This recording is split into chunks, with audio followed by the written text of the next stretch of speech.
আমি এখানে মরবো, আর না হয় মিলন আমাকে বিয়ে করবে, বিয়ে করে বইয়ের মর্যাদা দিবে। সে আমার সম্মান নষ্ট করছে। চাঁপাইনবাবগঞ্জের উপজেলার রহনপুর পৌর এলাকার একটি বাড়িতে প্রেমের স্বীকৃতির দাবিতে অবস্থান নিয়েছে এক তরুণী। সোমবার সকালে রহনপুর পৌর এলাকার ৬ নম্বর ওয়ার্ডের নুনগোলা মাস্টার পাড়ার মৃত ফটিক আলী ছেলে প্রেমিক ফরহাদ রেজা মিলনের বাড়িতে অবস্থান নেয় সিরাজগঞ্জের ইটালি গ্রামের এক তরুণী।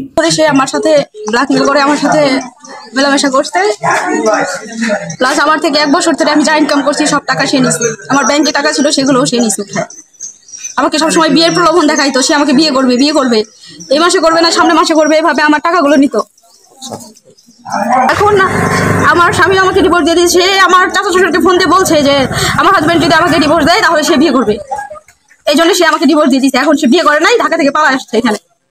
আমি আসছি সকালবেলা 9টা, এখানে আসছি 9টা, 9:30 দিকে।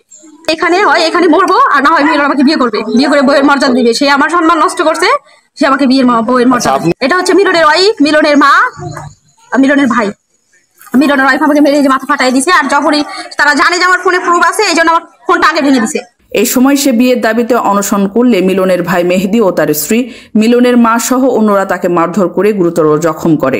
তার বউকে এগুলো দেখাইতে গেছিলাম, বাসায় আমাকে মারছে, এখানে আসছি, আসার পরে ওই তরুণী জানায় প্রেমিক মিলন তাকে বিয়ের প্রলোভন দেখিয়া প্রায় 1 বছর থেকে শারীরিক সম্পর্ক করে আসছে। তার অজান্তে মিলন তাদের অন্তরঙ্গ মুহূর্তের ভিডিও মোবাইল ফোনে ধারণ করে প্রতিনিয়ত ব্ল্যাকমেইল করে বিভিন্ন সময়ে মোটা অঙ্কের টাকা হাতিয়ে নিচ্ছে।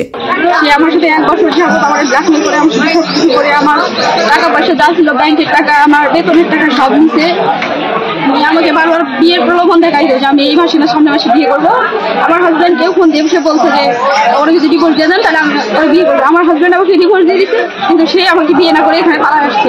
গোমস্তাপুর থানার ওসি চৌধুরী জোবাইর আহমেদ বিষয়টির সত্যতা নিশ্চিত করে জানান, পুলিশ ঘটনাস্থলে উপস্থিত হয়ে আহত অবস্থায় তানিয়াকে উদ্ধার করে উপজেলা হাসপাতালে ভর্তি করে।